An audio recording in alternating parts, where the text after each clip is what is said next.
What's up? My name is Honey Macaroni. Put some cheese on it.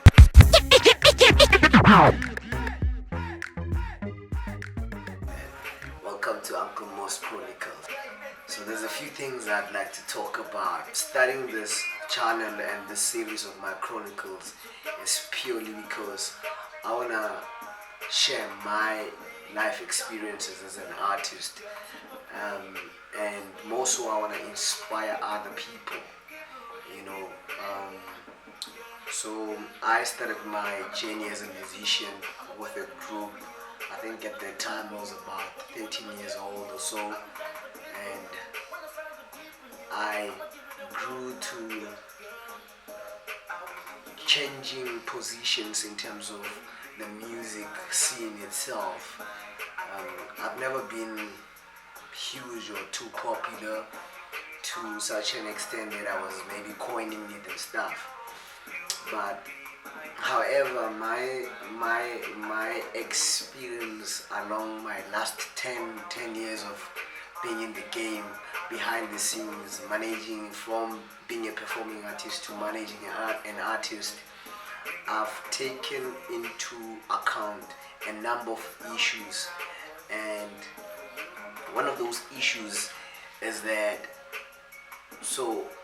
there's a model that works, which is called crowdfunding, and a lot of artists in this country have never exploited that model that works, and I think generally it's all because of artists mainly focus on what's being popularized by other artists that are mainstream.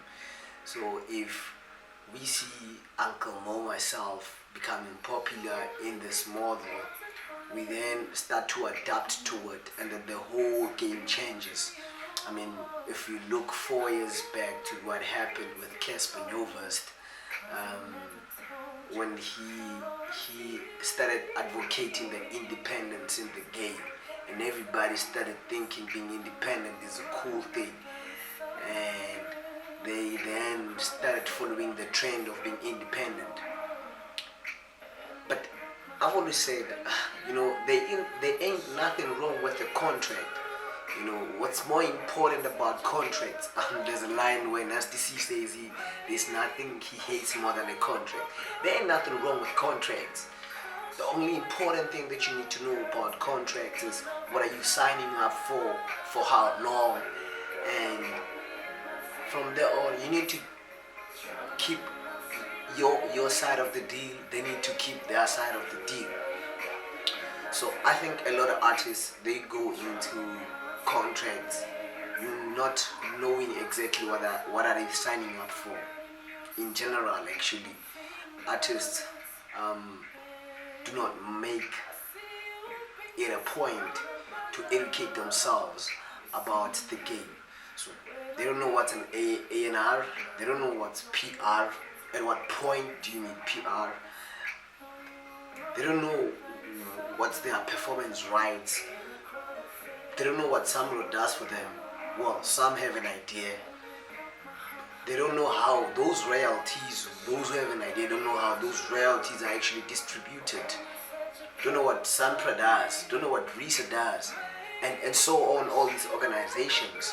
So I think in general, say in any business, what you need to do firstly, you need to equip yourself with the right education for you to be ready for the industry.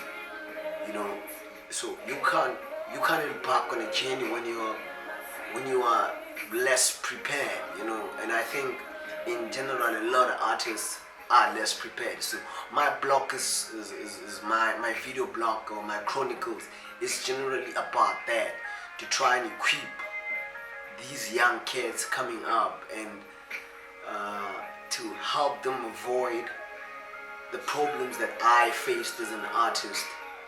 And also I'd like to set an example.